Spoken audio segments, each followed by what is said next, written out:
ಪರಿಶುದ್ಧವಾಗಿ ಸಂವಿಧಾನವನ್ನು ರಕ್ಷಿಸುವ ಮತ್ತು ಸಂವಿಧಾನಾತ್ಮಕವಾಗಿ ನಡೆಯುವ, ಸಂವಿಧಾನಾತ್ಮಕವಾಗಿಯೇ ಪ್ರತಿಯೊಂದು ಹೆಜ್ಜೆಯನ್ನು ಮುಂದಿರಿಸುವಂಥ ಕೆಲಸವನ್ನು ಬೆಳಕಿನಷ್ಟು ಸ್ಪಷ್ಟವಾಗಿ ಮಾಡದಿದ್ದರೆ ಅದು ಈ ದಶಕ, ಮೋದಿ ಅವರ ಆಡಳಿತದ ದಶಕ, ಕಾಂಗ್ರೆಸ್ಸಿನ 5 ದಶಕ ಅಲ್ಲವೇ ಅಲ್ಲ ಅಂತ.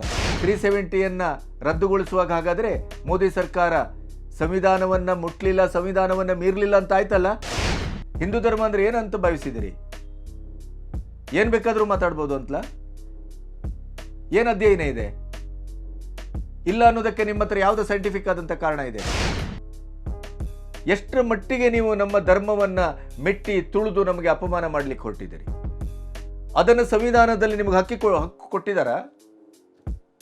ಯಾವ ನೆಲೆಯಲ್ಲಿ ನಿಂತ್ಕೊಂಡು ಮಾತಾಡ್ತೀರಿ ನೀವು? ಪೊಲೀಸ್ ಇಲಾಖೆಗೆ ಮತ್ತು ಮಾಧ್ಯಮಕ್ಕೆ ಈಗ ಕೊಡ್ತಾ ಇರುವ ಏನು ರಿಪೋರ್ಟ್ ಇದೆಯಲ್ಲ, ಅದು ಸತ್ಯವೋ ಅಥವಾ ನಿಮ್ಮ ಶಾಲೆಯ ಒಳಗಡೆ ನಡೆದದ್ದು ಘಟನೆ ಸತ್ಯವೋ, ಅನ್ಯ ಧರ್ಮ ಅಂದರೆ ಹಿಂದೂ ಧರ್ಮವನ್ನು ಅವಹೇಳನ ಮಾಡಿದ್ದು ಸತ್ಯವೋ?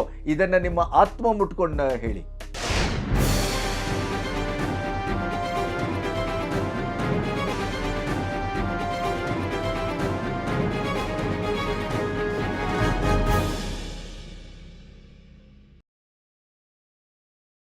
ನಮಸ್ತೆ, ಬಿ ಗಣಪತಿ ನ್ಯೂಸ್ ಚಾನಲ್ಗೆ ಸ್ವಾಗತ.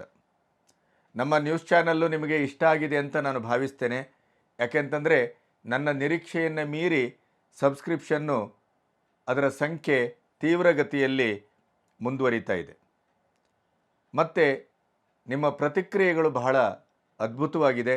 ಪ್ರತಿಕ್ರಿಯೆಗಳು ನನ್ನನ್ನು ಒಂದು ರೀತಿಯಲ್ಲಿ ಆತ್ಮತೃಪ್ತಿಗೆ ಅಥವಾ ನಾನು ಮಾಡುವ ಕೆಲಸದಲ್ಲಿ ನಾನು ಸರಿಯಾದ ದಾರಿಯಲ್ಲಿದ್ದೇನೆ ಅನ್ನುವಂಥ ಒಂದು ದಿಕ್ಸೂಚಿಗೆ ಅದು ಕಾರಣವಾಗಿದೆ. ಆದ್ದರಿಂದ ನೀವಾಗಲಿ ನಿಮ್ಮ ಸ್ನೇಹಿತರಿಗಾಗಲಿ ಹೆಚ್ಚೆಚ್ಚು ಈ ನ್ಯೂಸ್ ಚಾನಲ್ಲಿನ ಸಬ್ಸ್ಕ್ರಿಪ್ಷನ್ ಮಾಡಲಿಕ್ಕೆ ಪ್ರೋತ್ಸಾಹಿಸಿ. ಯಾಕೆಂತಂದರೆ ನಾನು ಆಗಾಗ ಅಥವಾ ಪ್ರತಿದಿನ ಮಾತಾಡುವಾಗ ನನ್ನ ಚಾನಲ್ ನೋಡಿ ಕಮೆಂಟ್ ಮಾಡಿ, ಆಮೇಲೆ ಸಬ್ಸ್ಕ್ರಿಪ್ಷನ್ ಮಾಡದೇ ಇದ್ದರೆ ಸಬ್ಸ್ಕ್ರಿಪ್ಷನ್ ಮಾಡಿ, ಈ ಥರದ ಚರ್ವಿತ ಚರ್ವಣದ ಮಾತನ್ನು ಆಡುವುದಿಲ್ಲ. ಯಾಕೆಂತಂದರೆ ನನ್ನ ಮಾತು ನಿಮಗೆ ಇಷ್ಟ ಆಗಿದ್ದಿದ್ರೆ, ನನ್ನ ನೇರ ಮತ್ತು ನಿಷ್ಠುರವಾದಂಥ ಒಂದು ವಿಶ್ಲೇಷಣೆ ನಿಮಗೆ ಮನನೀಯ ಅಂತ ಆದರೆ ನೀವು ನಾನು ಹೇಳದೇ ನೀವು ಸಬ್ಸ್ಕ್ರಿಪ್ಷನನ್ನು ಮಾಡ್ತೀರಿ. ಅತ್ಯಂತ ಕಡಿಮೆ ಅವಧಿಯಲ್ಲಿ, ಅಂದರೆ 1-1.5 ತಿಂಗಳಾಯಿತು ಕಾಣುತ್ತೆ ನಾನು ಸ್ಟಾರ್ಟ್ ಮಾಡಿ, ಈಗಾಗಲೇ 50,000 ಸಬ್ಸ್ಕ್ರಿಪ್ಷನನ್ನು ದಾಟಿ ಈ ಚಾನಲ್ ಮುಂದುವರೆದಿದೆ. ನಿಮ್ಮೆಲ್ಲರಿಗೂ ನಾನು ಋಣಿಯಾಗಿದ್ದೇನೆ. ಮುಖ್ಯಮಂತ್ರಿ ಸಿದ್ದರಾಮಯ್ಯನವರು ಪತ್ರಿಕಾಗೋಷ್ಠಿಯಲ್ಲಿ ಅವರು ಯಾವ ಮಾತನ್ನು ಆಡಬೇಕೋ ಆ ಮಾತುಗಳನ್ನು ಆಡದೇನೆ, ಪ್ರಸ್ತುತ ಯಾವ ಸಮಸ್ಯೆ ಇದೆಯೋ ಆ ಸಮಸ್ಯೆಗೆ ಸ್ಪಂದಿಸುವ ಮಾತನ್ನು ಅಥವಾ ಪ್ರತಿಕ್ರಿಯೆಯನ್ನು ನೀಡದೇನೆ ಅನಾವಶ್ಯಕವಾಗಿ ಪ್ರತಿ ಬಾರಿಯೂ ಈ ಕಾಂಗ್ರೆಸ್ಸಿಗರು ನಮ್ಮ ಧರ್ಮ ಪ್ರಜ್ಞೆಯನ್ನು, ನಮ್ಮ ಭಾವನಾತ್ಮಕವಾದ ನಂಬಿಕೆಯನ್ನು ಕೆದಕುವ, ಬೆದಕುವ ಕೆಲಸವನ್ನು ನಿರಂತರವಾಗಿ ಮಾಡ್ತಾ ಇದ್ದಾರೆ. ಮಾತೆತ್ತಿದರೆ ಸಂವಿಧಾನವೇ ನಮ್ಮ ಧರ್ಮಗ್ರಂಥ, ಸಂವಿಧಾನವೇ ನಮ್ಮ ದಿಕ್ಸೂಚಿ ಅಂತ ಹೇಳ್ತಾನೆ ಸಂವಿಧಾನಾತ್ಮಕವಾಗಿ ಎಲ್ಲರಿಗೂ ಅವರವರ ಧರ್ಮಶ್ರದ್ಧೆಯನ್ನು ಆಚರಿಸಲಿಕ್ಕೂ ಮತ್ತು ಈ ಕಾಂಗ್ರೆಸ್ಸಿನ ಹೂಟದಿಂದ ಇದೇ ಸಂವಿಧಾನದಲ್ಲಿ ಇಲ್ಲದೇ ಇದ್ದದ್ದನ್ನು ತುರುಕಿ ಅಮೆಂಡ್ಮೆಂಟಿನ ಹೆಸರಿನಲ್ಲಿ ಸೆಕ್ಯುಲರ್ ಪದವನ್ನು ತುರುಕಿ ಹಿಂದೂ ಧರ್ಮಕ್ಕೆ ಯಾವುದೇ ಪ್ರಚಾರದ ಅವಕಾಶವನ್ನು ನಿರಾಕರಿಸಿ ಮುಸ್ಲಿಂ ಮತ್ತು ಕ್ರಿಶ್ಚಿಯನ್ ಧರ್ಮಕ್ಕೆ ಧರ್ಮ ಪ್ರಚಾರದ ಅವಕಾಶವನ್ನು ನೀಡುವಂಥ ಒಂದು ಅಪ್ರಬುದ್ಧ ಕೆಲಸವನ್ನು, ಅಸಂವಿಧಾನಿಕವಾದ ಕೆಲಸವನ್ನು ಮಾಡಿದ್ದು ಕಾಂಗ್ರೆಸ್ಸು, ಬೇರೆಯವರಲ್ಲ. ಆದರೆ ಎಲ್ಲಿಯೂ ಸಂವಿಧಾನ ಇನ್ನೊಬ್ಬರ ಭಾವನೆಗಳನ್ನು ಮೆಟ್ಟಿ ನಿಲ್ಲಿ, ಇನ್ನೊಬ್ಬರ ಭಾವನಾತ್ಮಕವಾದ ನಂಬಿಕೆಯನ್ನು ನೀವು ಆಗಾಗ ಅದನ್ನು ಕೆದಕಿ ಬೆದಕಿ ಅದನ್ನು ಅಪಮಾನಕ್ಕೆ ತುತ್ತು ಮಾಡುವ ಅಥವಾ ಆ ನಂಬಿಕೆಯನ್ನು ನಿರಾಕರಿಸುವ ಯಾವುದೇ ರೀತಿಯ ಹಕ್ಕುಗಳನ್ನು ನೀಡಿಲ್ಲ. ಎಲ್ಲರ ವೈಯಕ್ತಿಕವಾದಂಥ ಮತ್ತು ಸಾಮುದಾಯಿಕವಾದಂಥ ನಂಬಿಕೆಗಳಿಗೆ ಸಂವಿಧಾನ ಅತ್ಯಂತ ಗೌರವವನ್ನು ನೀಡಿದೆ. ಸಂವಿಧಾನದ ಪುಟಗಳಲ್ಲೇ ರಾಮಾಯಣ ಮತ್ತು ಮಹಾಭಾರತದ ಚಿತ್ರಗಳಿವೆ. ಇವತ್ತಿಗೂ ರಾಮನ ಸೇತು ಮತ್ತು ಕೃಷ್ಣನ ಮಥುರ ಇದು ಎರಡೂ ಉತ್ಖನನ ತಜ್ಞರು ಉತ್ಖನನ ಮಾಡಿ ಅದಕ್ಕೆ ಆರ್ಕಿಯಾಲಜಿಕಲ್ ಎವಿಡೆನ್ಸನ್ನು ಕೊಟ್ಟಿದ್ದಾರೆ. ರಾಮ ಮಂದಿರದ ಒಂದು ವಿವಾದಕ್ಕೆ ಒಂದು ಚಾರಿತ್ರಿಕ ಅಂತ್ಯವನ್ನು ಹಾಡಿದಂಥ ಸುಪ್ರೀಂ ಕೋರ್ಟ್ ತೀರ್ಪಿನಲ್ಲಿ ಮೂಲ ರಾಮಾಯಣದಲ್ಲಿರುವಂಥ ಸರಯೂ ನದಿಯಿಂದ ರಾಮನ ಮಂದಿರಕ್ಕೆ ಇರಬಹುದಾದಂಥ ಬಿಲ್ಲಳತೆಯ ಏನು ದಾಖಲಾತಿ ಇತ್ತು ರಾಮಾಯಣದಲ್ಲಿ, ಅದನ್ನು ಕೂಡ ಪರಿಶೀಲಿಸಿ ತೀರ್ಪನ್ನು ನೀಡಲಾಗಿದೆ.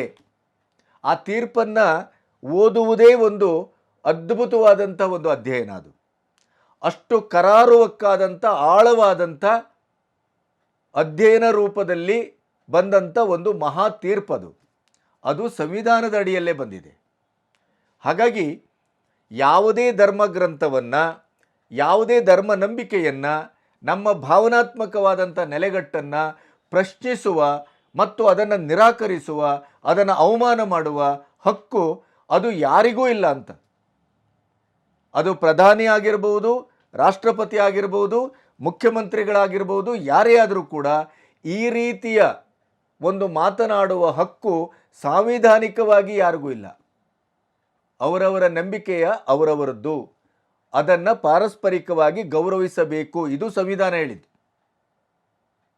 ಈಗ ಇಂಥ ಒಂದು ದೇಶದಲ್ಲಿ ಸಂವಿಧಾನವನ್ನು ಅತಿ ಹೆಚ್ಚು ಬಾರಿ ದುರುಪಯೋಗಪಡಿಸಿಕೊಂಡಿದ್ದರೆ ತಮ್ಮ ಸ್ವ ಆಡಳಿತಕ್ಕಾಗಿ, ಎಮರ್ಜೆನ್ಸಿಯಿಂದ ಹಿಡಿದು ಜಾತ್ಯತೀತತೆಯ ಶಬ್ದದಿಂದ ಹಿಡಿದು ಪ್ರತಿ ಒಂದು ಅಲ್ಪಸಂಖ್ಯಾತರ ವೋಟ್ ಬ್ಯಾಂಕಿಗಾಗಿ ಏನೇನೆಲ್ಲ ತುರುಕಬಹುದೋ ಅದನ್ನೆಲ್ಲ ತುರುಕಿದ್ದು ಕಾಂಗ್ರೆಸ್ಸೇ ಹೊರತು ಬೇರೆ ಯಾವ ಪಕ್ಷವೂ ಮಾಡಿಲ್ಲ ಈ ಕೆಲಸವನ್ನು. ಅದು ಮೊರಾರ್ಜಿ ದೇಸಾಯಿಯವರು ಪ್ರಧಾನಿಯಾಗಿದ್ದಾಗಿರಬಹುದು, ಅಥವಾ ಇವರು ನಮ್ಮ ಅಟಲ್ ಬಿಹಾರಿ ವಾಜಪೇಯಿಯವರು ಪ್ರಧಾನಿಯಾಗಿದ್ದಾಗಿರಬಹುದು, ಯಾರೇ ಬೇರೆ ಪಕ್ಷದ ಪ್ರಧಾನಿಯಾಗಿದ್ದಂಥವ್ರು ಯಾರೇ ಇದ್ದರೂ ಕೂಡ, ಸಮ್ಮಿಶ್ರ ಸರ್ಕಾರದ ಪ್ರಧಾನಿಯಾಗಿ ಬಂದಂಥ ದೇವೇಗೌಡರಂಥವ್ರು ಇರ್ಬೋದು, ಯಾರೇ ಕೂಡ, ವಿ ಪಿ ಸಿಂಗ್, ಯಾರೇ ಆದರೂ ಕೂಡ ಈ ರೀತಿಯ ಯಾವ ಕೆಲಸವನ್ನು ಮಾಡಲಿಕ್ಕೆ ಮುಂದಾಗಲಿಲ್ಲ ಅಂತ. ಇವತ್ತು ಬಹುಮತ ಇದೆ, ಅದ್ಭುತವಾದ ಬಹುಮತ ಇದೆ. 10 ವರ್ಷ ಆಡಳಿತವನ್ನು ಮಾಡಿ ಈಗ ಮತ್ತೆ ಚುನಾವಣೆಗೆ, ಜನತೀರ್ಪಿಗೆ ಎದುರು ಬರ್ತಾ ಇರುವಂಥ ಮೋದಿ ಸರ್ಕಾರದಲ್ಲಿ ಸಂವಿಧಾನಾತ್ಮಕವಾದಂಥ ಯಾವ ಅಪಚಾರ ಬಿಡಿ, ಸಂವಿಧಾನದ ಒಂದು ಸಣ್ಣ ಆಶಯಕ್ಕೂ ವಿರುದ್ಧವಾಗಿ ಅಥವಾ ಅದರ ಯಾವುದೇ ಅದಕ್ಕೆ ಕೇಡು ಬಯಸುವಂಥ ಯಾವ ಕೆಲಸವನ್ನೂ ಮಾಡಿಲ್ಲ ಅಂತ. ಪರಿಶುದ್ಧವಾಗಿ ಸಂವಿಧಾನವನ್ನು ರಕ್ಷಿಸುವ ಮತ್ತು ಸಂವಿಧಾನಾತ್ಮಕವಾಗಿ ನಡೆಯುವ, ಸಂವಿಧಾನಾತ್ಮಕವಾಗಿಯೇ ಪ್ರತಿಯೊಂದು ಹೆಜ್ಜೆಯನ್ನು ಮುಂದಿರಿಸುವಂಥ ಕೆಲಸವನ್ನು ಬೆಳಕಿನಷ್ಟು ಸ್ಪಷ್ಟವಾಗಿ ಮಾಡದಿದ್ದರೆ ಅದು ಈ ದಶಕ, ಮೋದಿಯವರ ಆಡಳಿತದ ದಶಕ, ಕಾಂಗ್ರೆಸ್ಸಿನ 5 ದಶಕ ಅಲ್ಲವೇ ಅಲ್ಲ ಅಂತ. ಆದರೂ ಕೂಡ ಯಾವುದೋ ಒಂದು ಎಡಬಿಡಂಗಿ ನಾಲಿಗೆ ಹರಕ ಆ ಉತ್ತರ ಕನ್ನಡದ ಅನಂತಕುಮಾರ್ ಹೆಗಡೆ ನಾವು ಸಂವಿಧಾನವನ್ನು ಬದಲಿಸಲಿಕ್ಕೆ ಬಂದವರು ಅಂತ ಹೇಳಿದ ಒಂದು ಮಾತನ್ನು ಇಟ್ಟುಕೊಂಡು ಸಂವಿಧಾನಾತ್ಮಕವಾಗಿ ಇವರು ನಡ್ಕೊಳ್ಳೋದೇ ಇಲ್ಲ, ಇವರಿಗೆ ಸಂವಿಧಾನದ ಮೇಲೆ ನಂಬಿಕೆ ಇಲ್ಲ, ಸಂವಿಧಾನವನ್ನು ಬದಲಿಸಲಿಕ್ಕೆ ಬಂದವರು, ಹಾಗೆ ಹೀಗೆ ಅಂತೇಳಿ ಬಿ ಜೆ ಪಿಯ ಮೇಲೆ ಮತ್ತು ಮೋದಿಯವರ ಮೇಲೆ ಇನ್ನಿಲ್ಲದ ಒಂದು ಪ್ರಹಾರವನ್ನು ಮತ್ತು ಮಾತುಗಳನ್ನು ಆಡುವಂಥ ಇದೇ ಕಾಂಗ್ರೆಸ್ಸಿಗರು ಈ 10 ವರ್ಷದಲ್ಲಿ ಮೋದಿ ಸರ್ಕಾರದಲ್ಲಿ ಎಲ್ಲಿ ಅಸಂವಿಧಾನಿಕವಾದ ಕೆಲಸ ನಡೆದಿದೆ ಅನ್ನೋದನ್ನು ಮೊದಲು ಪಟ್ಟಿ ಮಾಡಿ ತೋರಿಸ್ಬೇಕು. ಆವಾಗ ನೀವು ಸಂವಿಧಾನ ಅಂತ ಹೇಳೋದಕ್ಕೆ ಅರ್ಥ ಬರ್ತದೆ.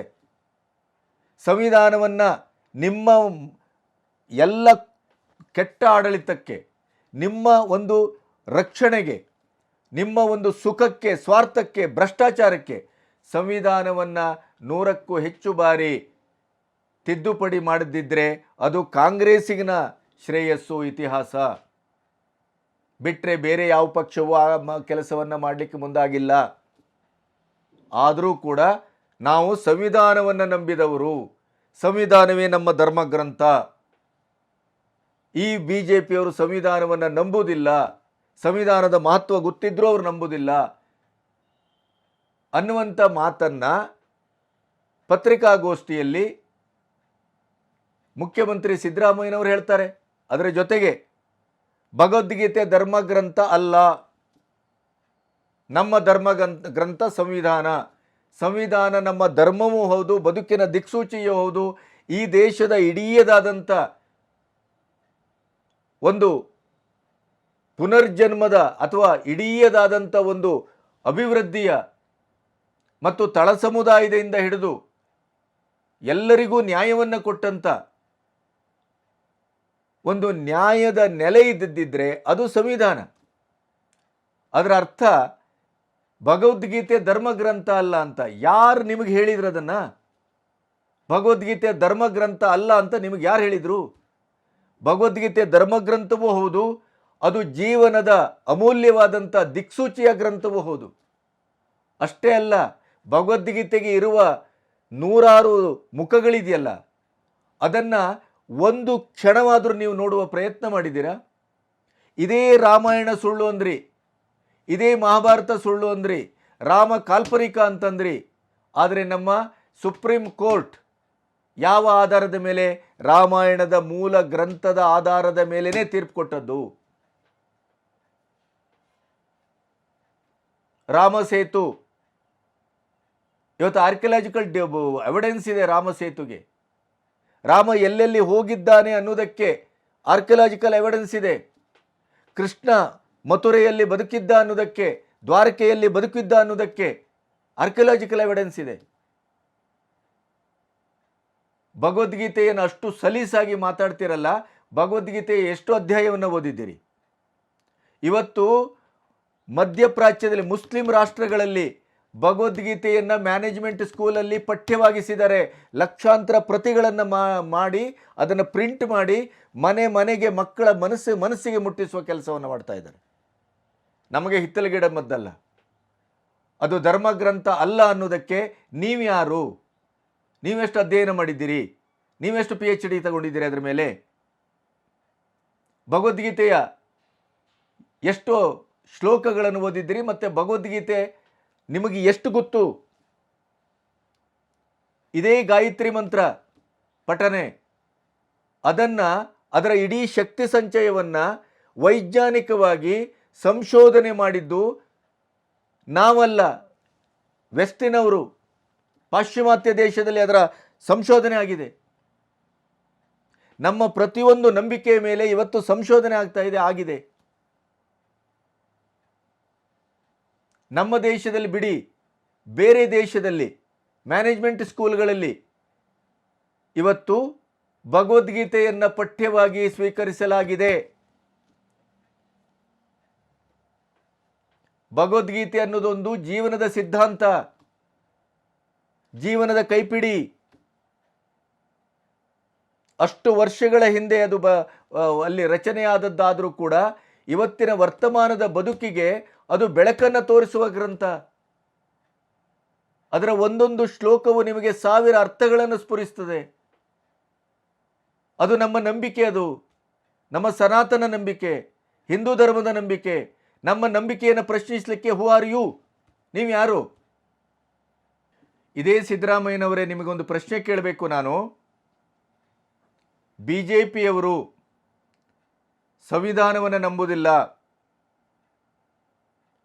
ಅವರು ಅಸಂವಿಧಾನಿಕವಾಗಿ ನಡೀತಾರೆ ಅಂತ ನೀವು ಹೇಳಿದ್ರಲ್ಲ. ಸಂವಿಧಾನದ ಮಹತ್ವ ಗೊತ್ತಿದ್ರೂ ಸಂವಿಧಾನವನ್ನು ಅವರು ನಂಬುವುದಿಲ್ಲ. ಅದು ಯಾರು ಅಂತ ನನ್ನ ಬಾಯಲ್ಲಿ ಹೇಳಿಸುವ ಕೆಲಸವನ್ನು ಮಾಡಬೇಡಿ. ನೀವು ಯಾರಿಗೆ ಹೇಳ್ತೀರಿ ಅಂತ ನಮಗೆ ಅರ್ಥ ಆಗುತ್ತೆ. ನಾನು ಒಂದು ಚಾಲೆಂಜ್ ಮಾಡ್ತೇನೆ. ಇದೇ ಮೋದಿಯವರ ಬಗ್ಗೆ ನೀವು ಮಾತಾಡ್ತಿದ್ದೀರಿ, BJPಯವರ ಬಗ್ಗೆ ಮಾತಾಡ್ತಾ ಇದ್ದೀರಿ. ಈ ದಶಕದ ಆಡಳಿತದಲ್ಲಿ 370 ಅಬ್ರಿಗೇಟ್ ಮಾಡಿದ್ರಲ್ಲ, ರದ್ದುಗೊಳಿಸಿದ್ರಲ್ಲ, ಅದು ಸಂವಿಧಾನಾತ್ಮಕವಾದಂಥ ನಡೆ, ಅದು ಸರಿಯಾಗಿದೆ ಅಂತ ಸುಪ್ರೀಂ ಕೋರ್ಟ್ ಆರ್ಡರ್ ಮಾಡಿತ್ತು. 370 ರದ್ದುಗೊಳಿಸುವಾಗ ಹಾಗಾದರೆ ಮೋದಿ ಸರ್ಕಾರ ಸಂವಿಧಾನವನ್ನು ಮುಟ್ಲಿಲ್ಲ, ಸಂವಿಧಾನವನ್ನು ಮೀರಲಿಲ್ಲ ಅಂತ ಆಯ್ತಲ್ಲ. ಒಂದು ರಾಮ ಮಂದಿರದ ಪುನರ್ ಪ್ರತಿಷ್ಠಾಪನೆ, ಅದು ಕೂಡ ಸಂವಿಧಾನಾತ್ಮಕವಾಗಿ ಆಗಿದೆ, ಕಾನೂನಾತ್ಮಕವಾಗಿ ಆಗಿದೆ. ಯಾಕೆ ಅಂತಂದರೆ ಸುಪ್ರೀಂ ಕೋರ್ಟ್ ಆರ್ಡರ್ ಕೊಟ್ಟಿದೆ, ತೀರ್ಪು ಕೊಟ್ಟಿದೆ. ಇವತ್ತು ಕಾಶಿ ಮತ್ತು ಮಥುರಾ, ಜ್ಞಾನವ್ಯಾಪಿ ಮತ್ತು ಮಥುರದ ಮೇಲೆ ಟ್ರಯಲ್ ನಡೀತಾ ಇದೆ. ಹಂತ ಹಂತವಾಗಿ ಆದೇಶ ಬರ್ತಾ ಇದೆ. ಯಾವ ಹಿನ್ನೆಲೆಯಲ್ಲಿ ಬರ್ತಾ ಇದೆ? ಸಂವಿಧಾನಾತ್ಮಕವಾಗಿ ಬರ್ತಾ ಇದೆ. ತ್ರಿಬಲ್ ತಲಾಖನ್ನು ತೆಗೆದರು, ಯಾವ ಆಧಾರದಲ್ಲಿ ತೆಗೆದಿದ್ದಾರೆ? ಸಂವಿಧಾನಾತ್ಮಕವಾಗಿ ತೆಗೆದಿದ್ದಾರೆ. ಯಾವುದೇ ಒಂದು ಕೆಲಸವನ್ನಾದರೂ ಸಂವಿಧಾನದ ವಿರೋಧಿಯಾಗಿ, ಸಂವಿಧಾನವನ್ನು ಮೀರಿ, ಸಂವಿಧಾನಾತ್ಮಕವಲ್ಲದ ಕೆಲಸವನ್ನು ಮೋದಿಯವರು ಈ 10 ವರ್ಷದಲ್ಲಿ ಮಾಡಿದ್ದಾರಾ ತೋರಿಸಿ. ಇಂದಿರಾ ಗಾಂಧಿ ಅವರು ಎಮರ್ಜೆನ್ಸಿ ತಂದಂಗೆ ಏನಾದರೂ ಮಾಡಿದಾರ ಅವರು? ಇಲ್ಲಲ್ಲ. ಮತ್ತು ಯಾಕೆ ಈ ಥರದ ಸುಳ್ಳು ಹೇಳ್ತೀರಿ? ಧರ್ಮದ ಬಗ್ಗೆ ಸುಳ್ಳು ಹೇಳ್ತೀರಿ, ನಂಬಿಕೆಯ ಬಗ್ಗೆ ಸುಳ್ಳು ಹೇಳ್ತೀರಿ, ಸಂವಿಧಾನದ ಬಗ್ಗೆ ಸುಳ್ಳು ಹೇಳ್ತೀರಿ, ಮೋದಿಯವರ ಬಗ್ಗೆ ಬಾಯಿಗೆ ಬಂದಂಗೆ ಮಾತಾಡ್ತೀರಿ. ಸುಳ್ಳಿನ ಮೇಲೆ ಎಷ್ಟು ಕಾಲ ಪರ್ವತ ಕಟ್ತೀರಿ, ಮನೆ ಕಟ್ತೀರಿ? ಸಂವಿಧಾನವನ್ನು ತಿದ್ದಿದವರು, ಸಂವಿಧಾನವನ್ನು ಬಳಸ್ಕೊಂಡವರು, ಸಂವಿಧಾನವನ್ನು ನಿಮ್ಮ ಸ್ವಾರ್ಥಕ್ಕಾಗಿ ನಿಮ್ಮ ಮನೆಯ ಡೈರಿ ಥರ ಬಳಸ್ಕೊಂಡವರು ಯಾರು? ಕಾಂಗ್ರೆಸ್ಸಿಗರು, ಬೇರೆಯವರು ಯಾರೂ ಬಳಸಿಲ್ಲ. ಇದು ನಿಮಗೆ ನೆನಪಿರಬೇಕು. ಇದೇ ದಾಷ್ಟ್ಯವನ್ನು ಕುರಾನ್ ಬಗ್ಗೆ ಮಾಡಲಿಕ್ಕೆ ಸಾಧ್ಯ ಇದೆಯಾ ನಿಮಗೆ? ಇದೇ ದಾಷ್ಟ್ಯವನ್ನು ಬೈಬಲ್ ಬಗ್ಗೆ ಮಾಡಲಿಕ್ಕೆ ಸಾಧ್ಯ ಇದೆಯೇ? ನಿಮ್ಮದೇ ಸರ್ಕಾರ ಇದೆ ಅಂತೇಳಿ ಶಾಲೆಯಲ್ಲಿ ಪಾಠವನ್ನು ಮಾಡುವ ಬದಲು ಅಲ್ಲಿ ಧರ್ಮಗ್ರಂಥಗಳನ್ನು, ಧರ್ಮವನ್ನು, ರಾಮನನ್ನು ಅವಹೇಳನ ಮಾಡಿದ್ದಕ್ಕೆ ಮುಗ್ಧ ಮಕ್ಕಳು ಪ್ರತಿಭಟನೆ ಮಾಡಿದರು. ಅದನ್ನೇನು ಹೇಳ್ತೀರಿ? ವೇದವ್ಯಾಸ ಕಾಮತ್ತು ಮತ್ತು ಭರತ್ ಶೆಟ್ಟಿ, ಶರಣ್ ಪಂಪ್ವೆಲ್ ಇವರೆಲ್ಲ ಸೇರಿ ಪ್ರವೋಕ್ ಮಾಡಿದರು ಅಂಥೇಳಿ ಅವ್ರ ಮೇಲೆ ಇವತ್ತು ಕೇಸ್ ಹಾಕಿದ್ರಿ, FIR. ಇದು ನಿರೀಕ್ಷಿತ ಅಂತ. ಯಾವಾಗ ಅಲ್ಲಿ ಐವನ್ ಡಿಸೋಜಾ ಮತ್ತು ವಿನಯ್ ಕುಮಾರ್ ಸೊರಕೆ ರೈಗಳು ಹೋದರೋ, ಅಲ್ಲಿ ಹೋದವರೆಲ್ಲ ಭಾಷಣ ಮಾಡಿದ್ದನ್ನು ನಾವು ಕೇಳಿದ್ದೆವು. ಆವಾಗ ನಮಗೆ ಅರ್ಥ ಆಯಿತು, ಇದು ಇದೇ ರೀತಿ FIR ಆಗತ್ತೆ, ಇದೇ ರೀತಿ ತಿರುವನ್ನು ಪಡ್ಕೊಳ್ತದೆ. ನಮ್ಮನ್ನು ಒತ್ತಡಕ್ಕೆ ಸಿಲುಕಿಸಿದರು, ಅವರನ್ನು, ಆ ಶಿಕ್ಷಕಿಯನ್ನು ಅಮಾನತು ಮಾಡಲೇಬೇಕು ಅಂತ ನಮ್ಮ ಮೇಲೆ ಮಕ್ಕಳ ಮೂಲಕ ಒತ್ತಡವನ್ನು ತಂದರು. ಆ ಒತ್ತಡಕ್ಕೆ ಹೆದರಿ ನಾವು ಅವರನ್ನು ಸಸ್ಪೆಂಡ್ ಮಾಡಿದ್ದೇವೆ ಅಂತ ಈಗ ಕಾನ್ವೆಂಟ್ ಸ್ಕೂಲಿನ ಹೆಡ್ ಮಿಸ್ಟ್ರೆಸ್ಸು ಹೇಳಿಕೆ ಕೊಡ್ತಾರೆ ಪೊಲೀಸ್ ಇಲಾಖೆಗೆ, ಪತ್ರಿಕೆಗಳಿಗೆ. ಹಾಗಾದರೆ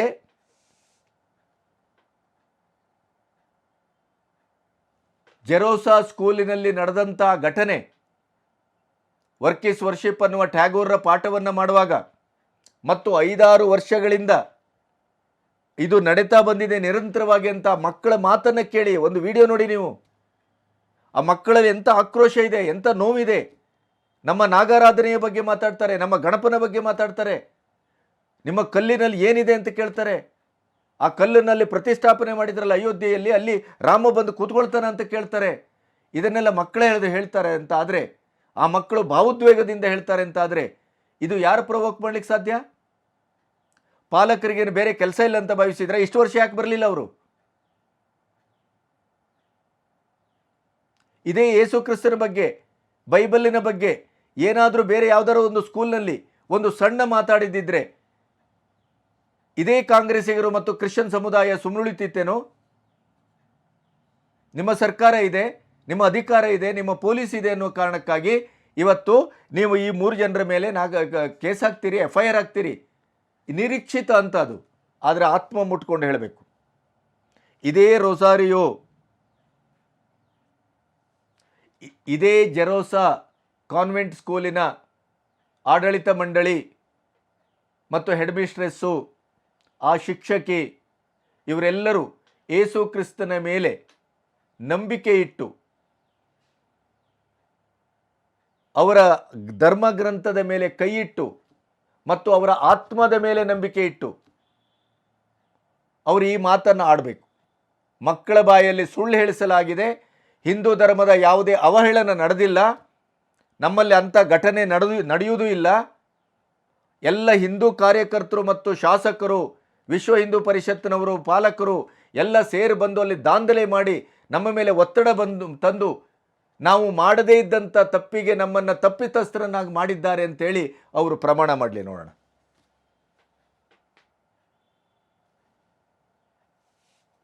ಜೆರೋಸಾ ಕಾನ್ವೆಂಟ್ ಸ್ಕೂಲಿನ ಆಡಳಿತ ಮಂಡಳಿ ಮತ್ತು ಶಿಕ್ಷಕರಿಗೆ ನಾನು ಹೇಳುವುದಿಷ್ಟೇ, ನೀವಿವತ್ತು ಕಾಂಗ್ರೆಸ್ ಸರ್ಕಾರ ಇದೆ, ನಿಮಗೆ ಅವರು ಬೆಂಗಾವಲಾಗಿ ನಿಲ್ತಾರೆ.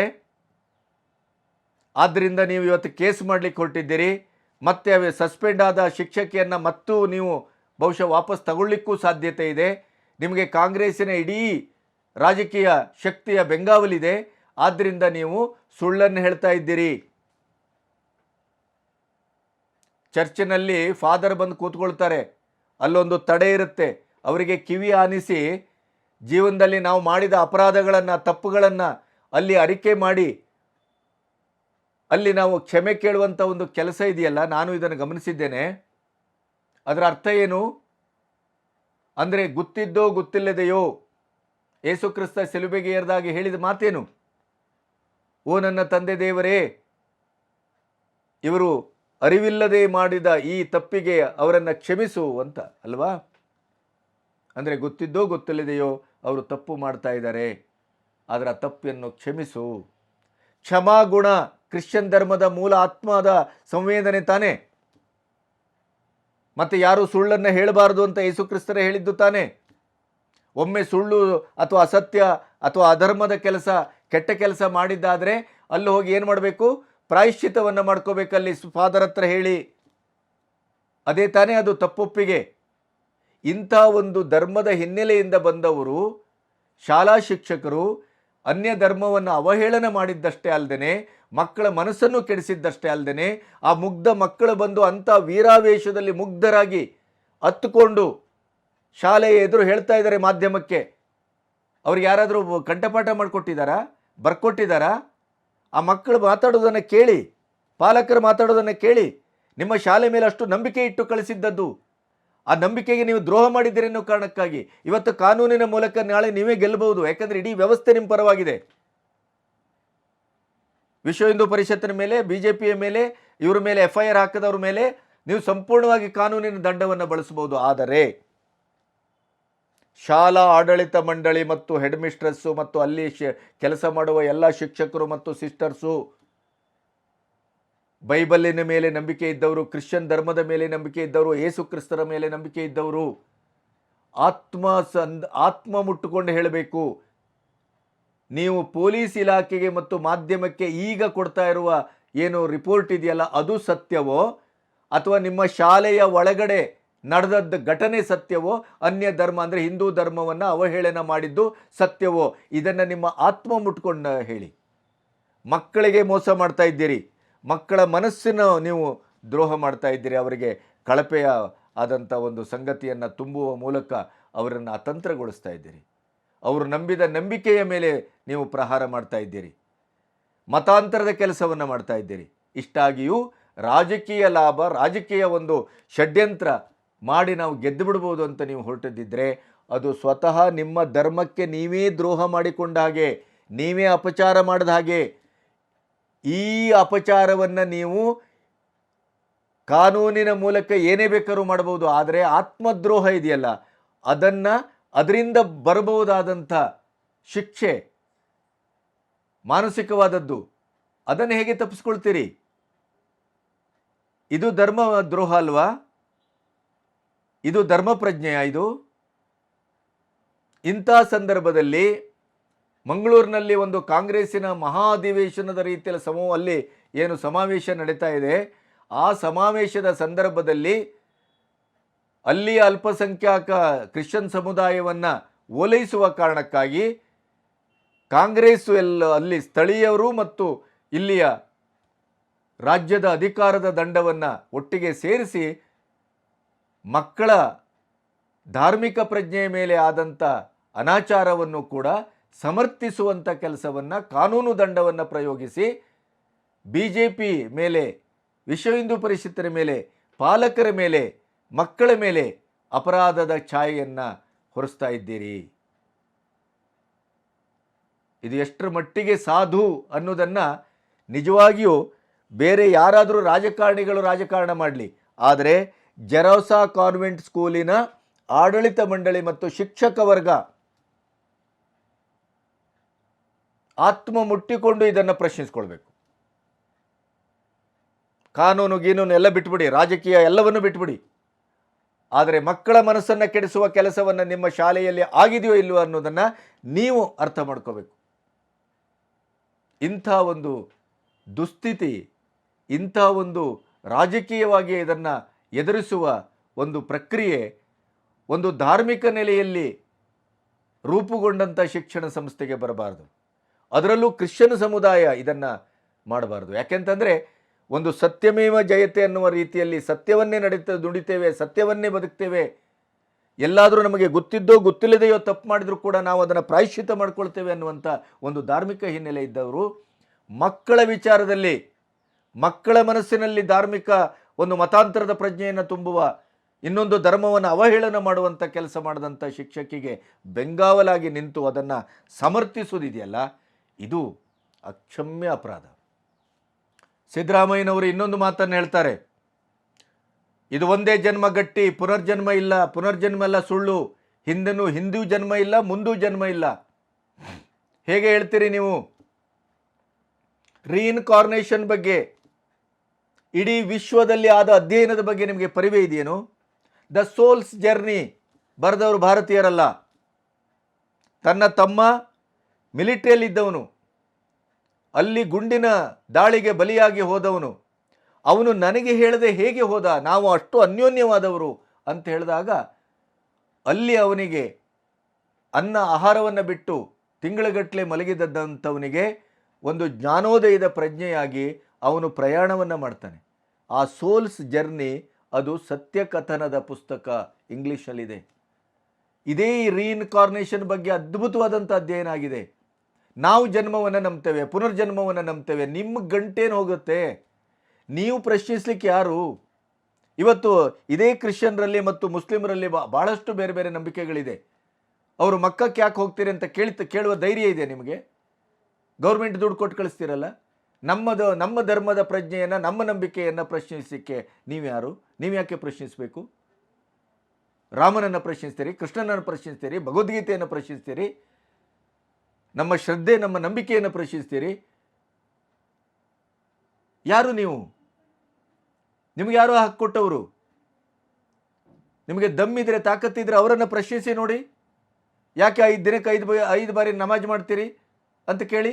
ಶುಕ್ರವಾರ ಸಂಡೇ ತಪ್ಪದೇನೆ ಇದಕ್ಕೆ ಕ್ರಿಶ್ಚಿಯನ್ರು ಚರ್ಚ್ಗೆ ಹೋಗಿ ಪ್ರಾರ್ಥನೆ ಯಾಕೆ ಮಾಡ್ತಾರಂತ ಕೇಳಿ.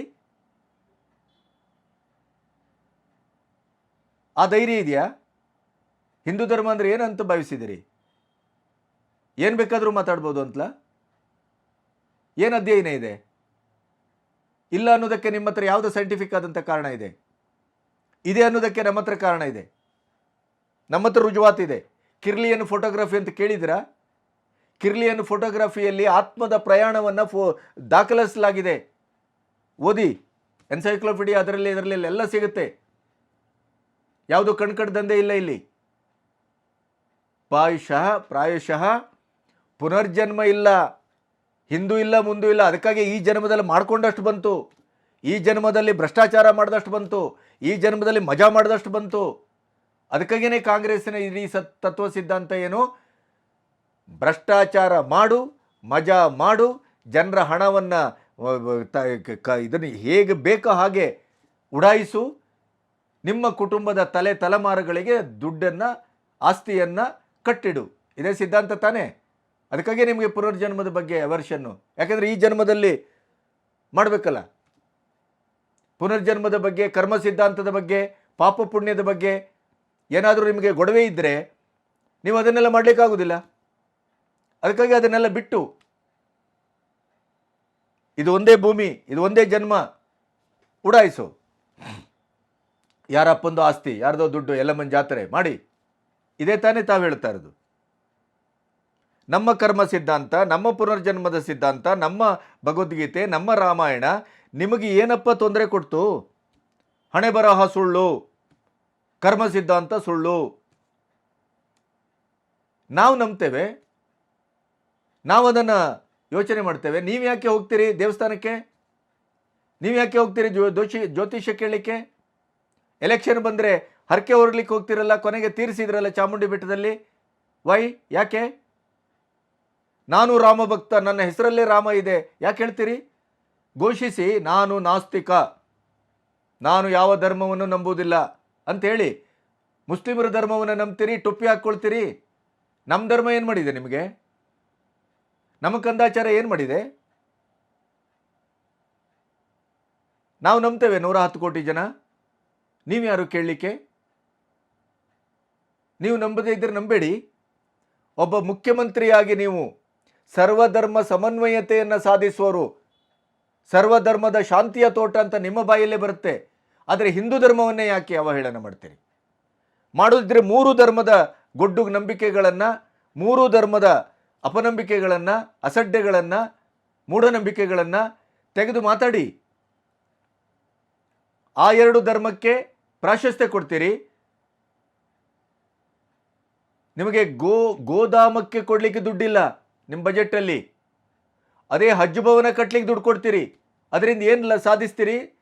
ಅದರಿಂದ ಏನು ಸಾಮರಸ್ಯ ಸಾಧಿಸ್ತೀರಿ? ಅದರಿಂದ ಏನು ಸಾಮಾಜಿಕವಾದ ಒಳಿತನ್ನು ಸಾಧಿಸ್ತೀರಿ?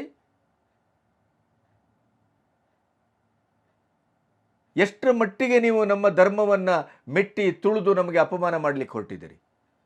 ಅದನ್ನು ಸಂವಿಧಾನದಲ್ಲಿ ನಿಮಗೆ ಹಕ್ಕು ಕೊಟ್ಟಿದ್ದಾರಾ? ಯಾವ ನೆಲೆಯಲ್ಲಿ ನಿಂತ್ಕೊಂಡು ಮಾತಾಡ್ತೀರಿ ಇದನ್ನು?